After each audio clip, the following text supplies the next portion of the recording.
Bonjour à vous et bienvenue sur Denis Formation, qui est une chaîne YouTube qui accompagne les étudiants sur les questions académiques et scientifiques, qui partage également les opportunités de vos études à l'étranger ou encore en Afrique, dans d'autres pays. Nous partageons également les opportunités d'emploi et de stage, que ce soit au Togo, en Afrique ou bien encore à l'extérieur. Nous accompagnons beaucoup plus sur les questions de rédaction scientifique, donc les mémoires, les articles, les journaux, les règles à observer. Donc aujourd'hui, nous allons aborder un sujet précis, la bourse d'études de l'UEMOA. Comme la fiche le montre, ou bien la miniature le montre visiblement, qu'est-ce qu'il faut préparer pour pouvoir postuler à cette bourse. Donc c'est une bourse que l'UEMOA lance souvent dans les périodes de juillet et ça clôture souvent en août.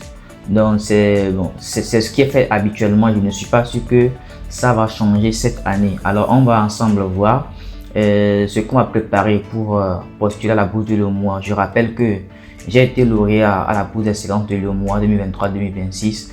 Donc pour pouvoir vérifier, vous pouvez simplement taper sur Google résultats ou bien les sélectionner pour la bourse d'excellence de l'UEMOA 2023-2026. Vous aurez vu mon nom appelé comme la dernière fois. Donc dans ceux qui ont été sur la liste de ceux qui ont été sélectionnés au Togo précisément. Donc voilà, je vais vous montrer aujourd'hui par quoi je suis passé, qu'est-ce que j'ai préparé pour pouvoir réussir ma candidature. Bon voilà, donc on va pas trop tarder, on va directement aller sur les communiqués qui vont forcément lancer cette année également pour que les gens puissent se candidater. Donc je vais ouvrir sur mon ordinateur, je vous montre un peu les communiqués d'habitude et je ne suis pas sûr que ça va changer.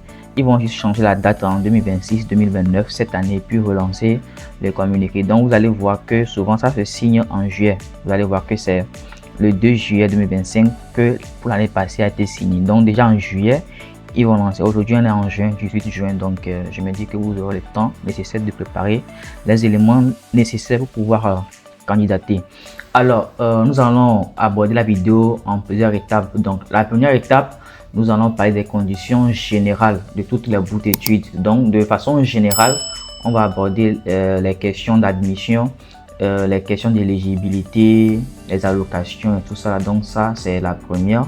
Ensuite la deuxième qui va parler du cadre de l'UEMOA. Donc précisément qu'est-ce qu'il faut préparer aussi pour l'UEMOA, les niveaux, tout ça là, les conditions d'éligibilité. Voilà, donc ce à quoi il faut se préparer. Alors de façon générale pour les bourses, je vais ouvrir un document Word ici simplement et nous allons voir, je vais mentionner quelques points que vous devez vous apprêter quand vous voulez postuler à n'importe quel type de bourse en fait, bourse d'études précisément. Donc voilà, donc vous devez en un premier temps vérifier les conditions d'éligibilité. Donc vous devez d'abord vérifier, voir si vous êtes éligible à postuler pour la bourse. Donc voilà, ça des fois ça concerne le pays, des fois ça porte également sur l'âge. Voilà, donc des fois ça porte sur l'âge, sur la moyenne obtenue pour le diplôme.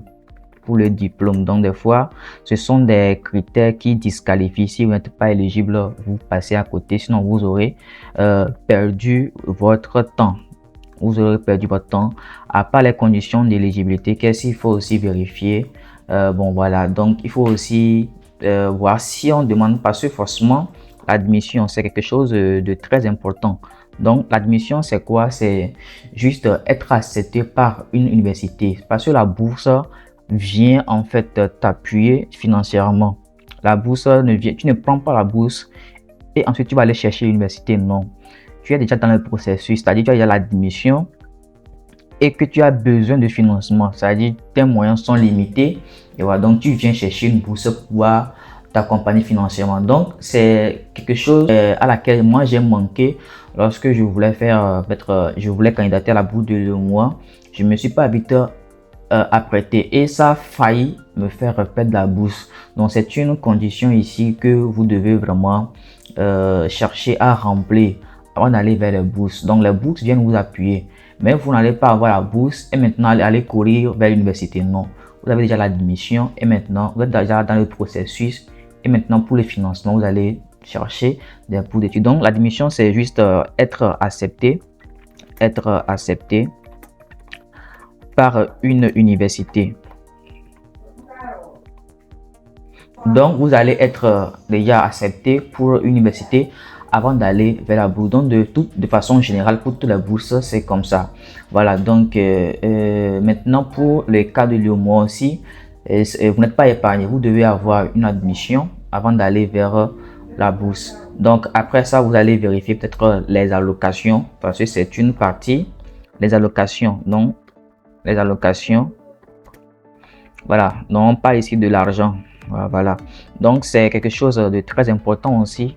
Vous n'allez pas avoir une bourse juste pour avoir une bourse, mais vous voulez avoir une bourse pour être à l'aise et s'occuper juste de ce qui est études, parce que la bourse vient compléter vos soucis, vos pépins financiers.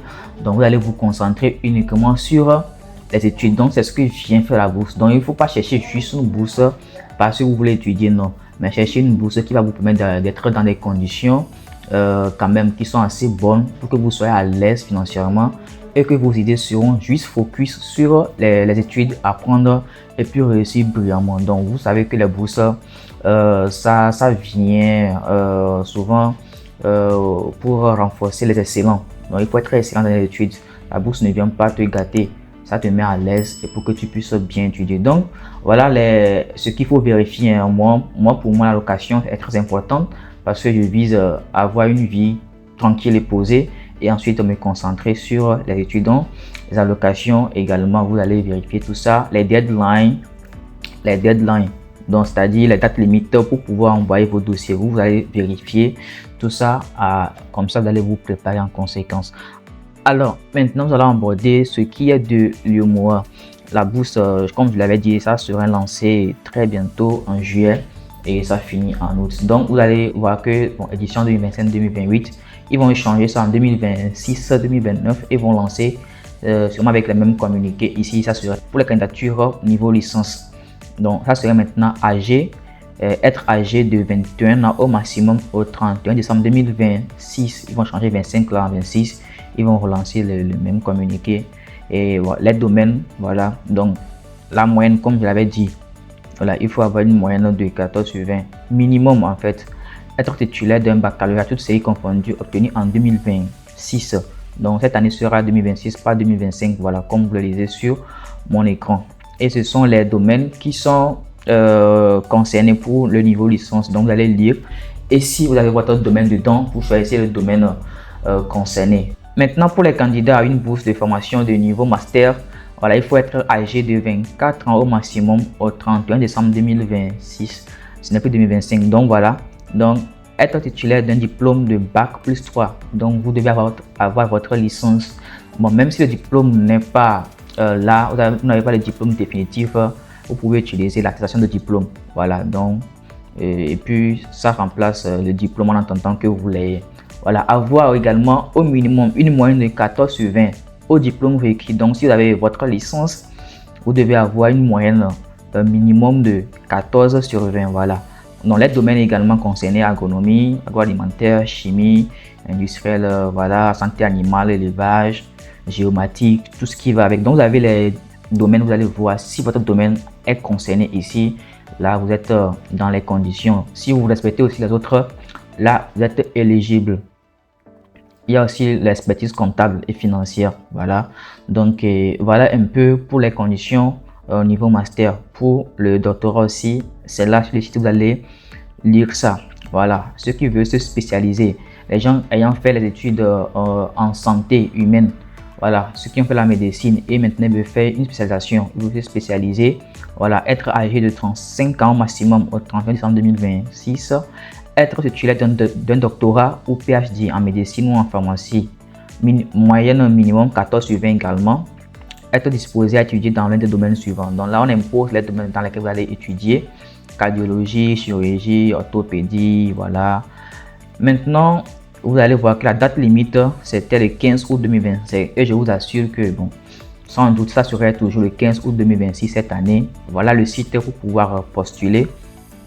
Donc je suis là également lorsque vous allez vouloir postuler. Si vous avez des difficultés à aller sur le site, à remplir les informations, vous pouvez me contacter sur mes numéros, donc voilà, qui sont actuellement affichés sur l'écran. vous m'appelez, puis je vais vous assister à pouvoir remplir les formalités en ligne. Voilà. Donc maintenant les dossiers, mais les documents fournis à l'inscription sur la plateforme. Voilà. Donc il faut fournir une demande adressée au président de la commission de l'UEMOA indiquant le niveau de la formation envisagée, que ce soit licence, bon voilà, master, le domaine choisi, les coordonnées complètes du candidat. Donc vous devez mettre votre mail, votre téléphone, etc. Donc un extrait de l'acte de naissance. Façon de vérifier si vraiment le Mogol là, s'il ne dépasse pas les 21 ans pour licence, 24 ans pour master et tout ce qui va avec. Voilà. Donc on va aussi demander une copie de certificat de nationalité. Donc pour voir si vous êtes ressortissant, voilà, des pays de l'UEMOA. Je pense que c'est quelque chose qui m'aurait peut-être échappé au début. Donc je pense que ça va être à quel niveau déjà. Donc il faut être ressortissant, il faut avoir une nationalité d'un pays de l'UEMOA. Actuellement on est à 8 pays de l'UEMOA. Voilà, donc vous allez vérifier les pays de l'UEMOA et voir. Bon, il y a le Togo, il y a le Bénin, il y a le Sénégal, il y a Guinée-Bissau, il y a le Mali, il y a Niger, je ne sais pas quel pays encore. Donc vous allez vérifier la liste de ces pays-là et il faut être sûr que vous venez d'un de ces pays-là. Vous avez la nationalité. Voilà, il faut aussi fournir une copie légalisée de tous les diplômes ou attestations de réussite obtenus durant le cursus universitaire, y compris le diplôme de baccalauréat. Voilà, relevé de notes selon le niveau, licence, master ou encore doctorat, PhD, une attestation d'inscription ou de préinscription ou réussite au concours d'entrée dans l'établissement d'accueil choisi. Voilà, donc c'est ici que je parlais de l'admission. Vous devez fournir quelque chose qui prouve que vous êtes déjà inscrit. Donc la bourse vient vous appuyer. C'est pas que vous allez avoir la bourse et maintenant courir, aller chercher l'université. Non. Donc là, vous devez déjà commencer par préparer votre admission. Vous devez commencer par préparer votre admission depuis ce mois de juin. Donc vous êtes membre d'un pays de l'UEMOA. Moi je suis au Togo par exemple et puis je ne suis pas obligé de faire mes études, c'est-à-dire avec la bourse là au Togo. Je peux choisir le Sénégal. J'aurais quand même aimé faire c'est-à-dire des études ailleurs que le Togo, mais vu que je ne me suis pas préparé à ça, je l'ai fait au Togo. Je ne regrette rien du tout. Même moi je vous conseille d'aller chercher à découvrir d'autres horizons, d'avoir encore l'esprit beaucoup plus ouvert. Voilà. Donc et si vous voulez peut-être faire ça au Sénégal, je prends l'exemple de l'université IBA des termes de Thiès de Sénégal, qui est une université vraiment reconnue. Bon, si vous voulez peut-être essayer de faire votre master là-bas, vous pouvez aussi me contacter. J'ai des contacts là-bas qui vont vous aider à avoir les conditions pour pouvoir postuler là-bas pour l'admission. Si vous voulez faire ça au Bénin, vous pouvez aussi me contacter. Au Togo, vous pouvez me contacter toujours. Les autres pays, vous allez faire des recherches. Comment faire les recherches là aussi, je peux vous aider. Il suffit de me contacter. Je vais vous aider à faire les recherches des universités là et puis postuler. Donc, il faut également demander une facture pro forma fournie par l'établissement d'accueil précisant les frais annuels d'inscription de scolarité, laboratoire, séjour doctoral. Ça, c'est pour niveau doctorat. Séjour doctoral en fait. Mais les autres choses, inscription, scolarité, là, c'est pour tous les niveaux, licence, master puis doctorat. Donc, vous allez fournir une facture qui détaille votre, c'est-à-dire vos frais scolaires, vos frais de scolarité, parce que le mois va prendre en compte ça. Parce que dès qu'on va voir la facture, c'est que on doit payer l'écolage, bon, 1 million, bien 500 000, mais 400 000 pour l'étudiant. Donc, ils vont mettre tout ça dans leur budget en fait. Et donc, ce sont des pièces ici à fournir uniquement pour les candidats au doctorat ou post-doctorat, là où ils vont lire et puis commencer par s'apprêter en fait. Maintenant, une partie qui est aussi très importante, c'est le financement de l'UEMOA. Qu'est-ce que l'UEMOA vous donne? Qu'est-ce que l'UEMOA vous donne? Donc, pour tous les cycles, que ce soit licence, master, doctorat, il y a une allocation forfaitaire de 200 000 francs pour pouvoir vous installer dans votre pays, que ce soit dans votre pays d'origine ou bien vous avez pris autre pays de l'UEMOA. Donc, on vous donne ici quoi? On vous donne ici une allocation forfaitaire de 200 000 francs pour vous installer. Donc, quelqu'un qui veut faire son master au Togo, quelqu'un qui veut faire ça au Sénégal, quelque part à Dakar, vous allez voir que si on vous donne 200 000 chacun, voilà, pour s'installer peut-être à Kara, ce n'est pas le même prix que pour s'installer au Sénégal. Donc, c'est pourquoi il faut aussi voir le niveau de vie des pays que vous sélectionnez, tout ça, il faut prendre tout en compte. Voilà. Donc, une allocation forfaitaire annuelle de 200 000. Donc, chaque année, vous aurez 200 000 pour pouvoir faire l'assurance, peut-être assurance maladie, tout ce qui va avec, voilà. Un billet d'avion aller en début et un billet retour en fin de formation. Donc voilà, pour les lauréats effectuant les études hors de leur pays de résidence. Voilà, donc vous allez avoir droit à un billet d'avion, aller et retour, début de formation puis fin de formation. Vous avez également droit à un billet d'avion aller-retour au titre des vacances et sur demande du lauréat chaque 2 ans.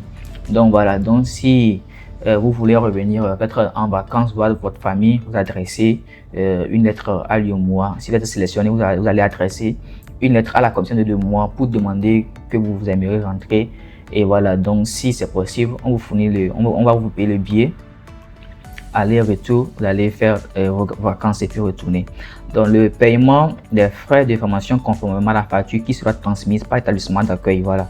Donc maintenant pour licence spécialement, on vous donne 150 000 francs CFA par mois, chaque mois. Donc il y a aussi une manière que ça dit qu'on vous donne ça. Bon, je ne vais pas rentrer dans les détails. Pour le cycle de master, vous prenez 180 000 francs chaque mois.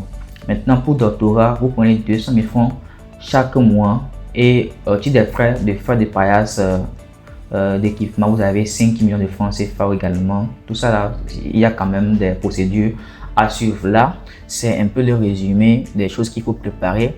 Et moi, je vous dis qu'il faut aussi avoir un CV selon un format. Lettre de motivation aussi, il faut suivre certains pas. Alors, si vous voulez avoir plus d'informations sur comment rédiger le CV, comment remplir le formulaire en ligne et puis comment faire l'aide de motivation également, je peux quand même vous aider, vous accompagner individuellement selon peu importe votre pays. Je vous accompagne individuellement et puis je vous montre comment faire le CV en fait, parce que ce sont des critères qui sont vraiment importants. Après présélection, on évalue vraiment tout ça. Prochainement, nous allons aussi faire peut-être une vidéo sur comment remplir les informations en ligne. Dès qu'ils vont ouvrir le site de la bourse, s'il plaît à Dieu, je ferai une vidéo. Cas contraire, je peux vous le faire individuellement. Il suffit de me contacter. Et alors, bye bye, à la prochaine fois.